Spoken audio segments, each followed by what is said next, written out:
Good day, Kabarangay, and welcome to Box Sofia. And today, I would like to share with you a comment on the cheap way of selling God.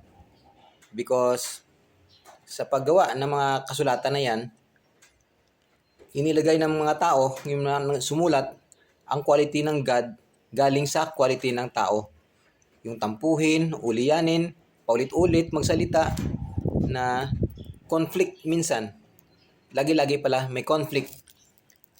Huwag kang pumatay pero may utos din na patayin mo. Ihampas mo pa nga yung mga bata ng iyong kalaban.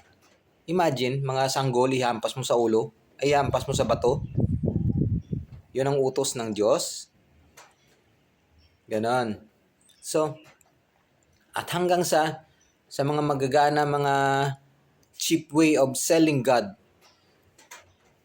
they would insist na yung mga idiots will insist that only the believer will be provided by God. Wrong. Believer at saka unbeliever, si Jesus, si Lucifer, si Satan, mga anghel ay all creatures of God. Wala siyang pinagtatangi, wala siyang discrimination, of course. So believer ka man or hindi, kasama ka sa kanyang saving grace. Ganun po yun. Dahil sa mga tanga ng mga born again na yan, sasabihin nila na dahil tatamad-tamad maniwala ka lang daw, tanggapin mo lang si Tarpulano. Which is wrong. Kasi when you believe, you do things, good things, according to your belief. Magpapakain ka ng nagugutom, magpainom ka ng mga nauhaw, magkakanlong ka ng mga ulila, protector ka ng mga biyuda. Ganun po yun. Hindi basta-basta ang tatanggap-tanggap ka lang. Amin ka sa mga tanga na yan. Wrong.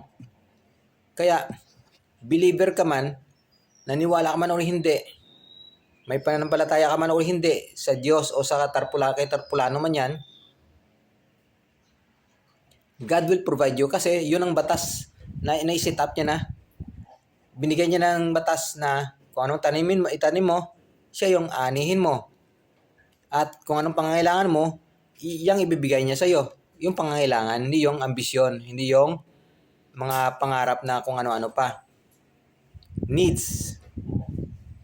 The nature will provide for it. Ganun po yun. Isip-isip. Bye-bye.